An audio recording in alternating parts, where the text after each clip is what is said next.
In 1943, it was clear that Germany could not win the Second World War. Or could they? In this video, we're gonna talk about missiles, super heavy tanks, and even flying saucers. This here is a story of the German Wunderwaffen, World War II. Stay tuned. During the Second World War, Germany was developing weapons to change the course of the war, and these were called Wunderwaffen or Wunderwaffen. In this video, I'm gonna explain which weapons the Germans had in mind, to what extent these were developed, and why they eventually failed to turn the tide of war. What you need to realize first is that the concept of wonder weapons was a propaganda story.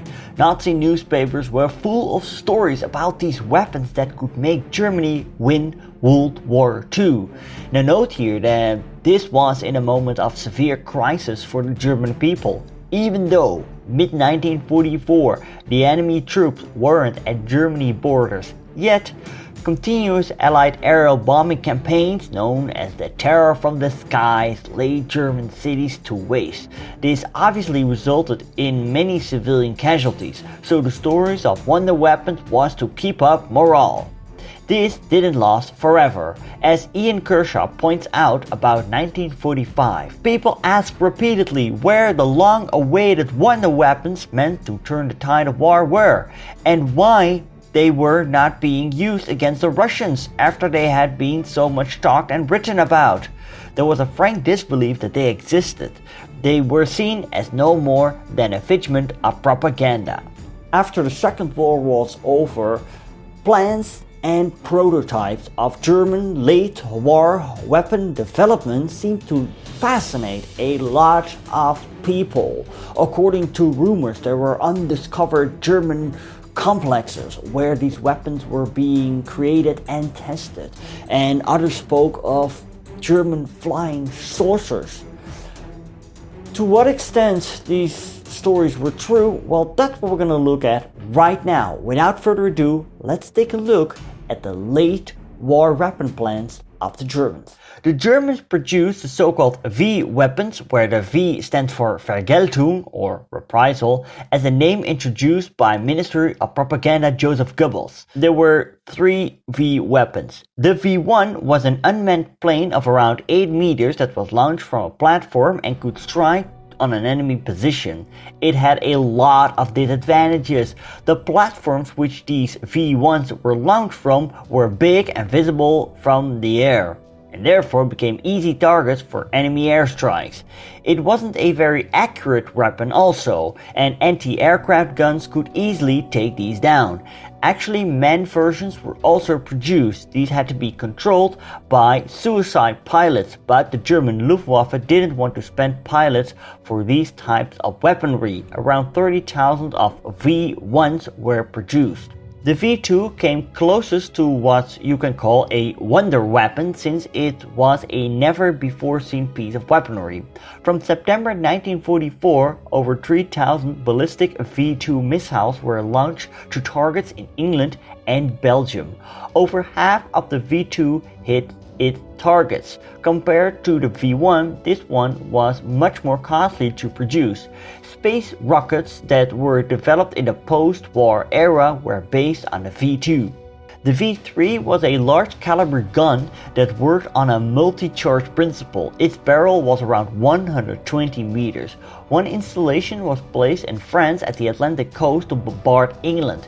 You can imagine that this was a much bigger job for construction, and that was also its biggest disadvantage. It couldn't be moved, and because of aerial strikes it was rendered unuseful.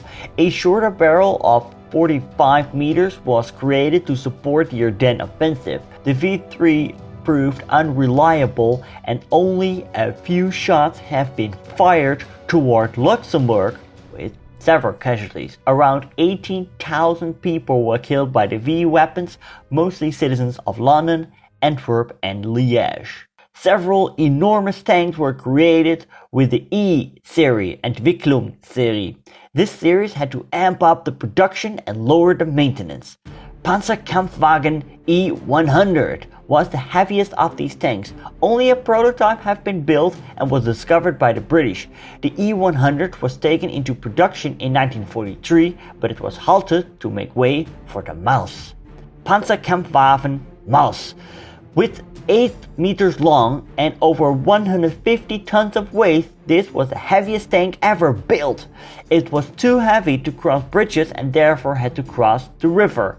Only 2 prototypes were built, and if you think this is big, well, the Germans had even bigger plans, with the Landkreuzer P-1000 Ratte and the Landkreuzer P-1500 Monster.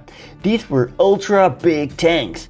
As a Maus was developed, problems that appear would also appear when producing these type of tanks. These were very costly piece of panzers. It would never succeed in crossing a bridge because of its weight, and it would also damage the roads because of its size and would become an easy prey for enemy aircraft. Both tanks never made it through the design phase.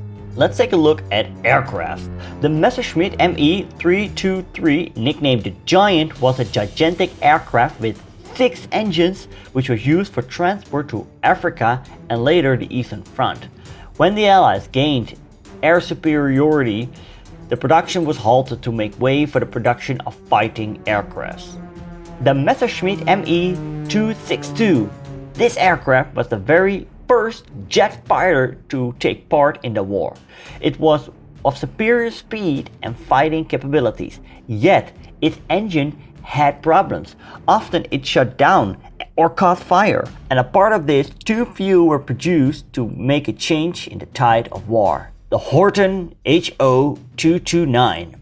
This is the moment you've all been waiting for. The German UFO, or rather, the Flying Wing. This is the Horten Ho 229. This 2-jet engine fighter plane was discovered by American troops when they made their way through Germany. It had a very peculiar shape. The German brothers Reimer and Walter Horten had plans for this type of aircraft from the 1930s. It had to fly 1,000 kilometers per hour. After several test flights, the production was greenlit in March 1945. It was called a stealth plane, yet when developing, the Germans hadn't radar evasion in mind. Because of its cheap material it was made from, it was less visible on enemy radars.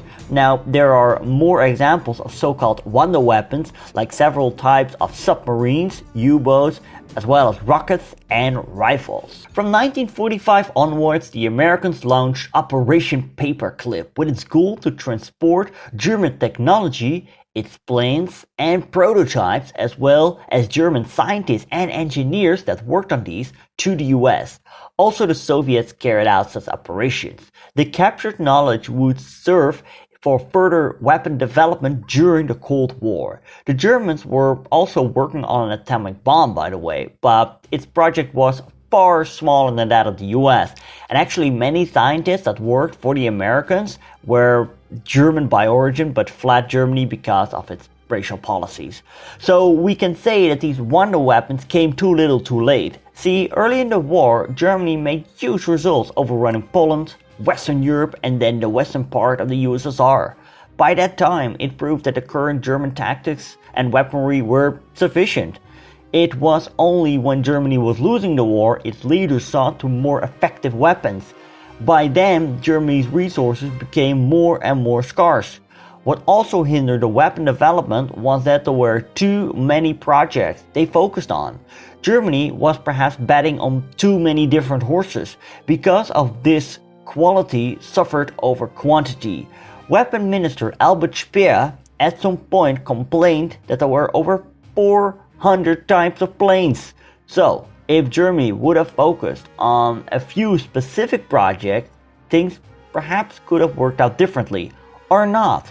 What do you think? Leave your comment down below. One thing you must realize right now, because I hear a lot of you saying when looking at all these pictures like, wow, the German army was extremely modern. To put it into perspective, the most produced German tank was a Panzer IV from 1936.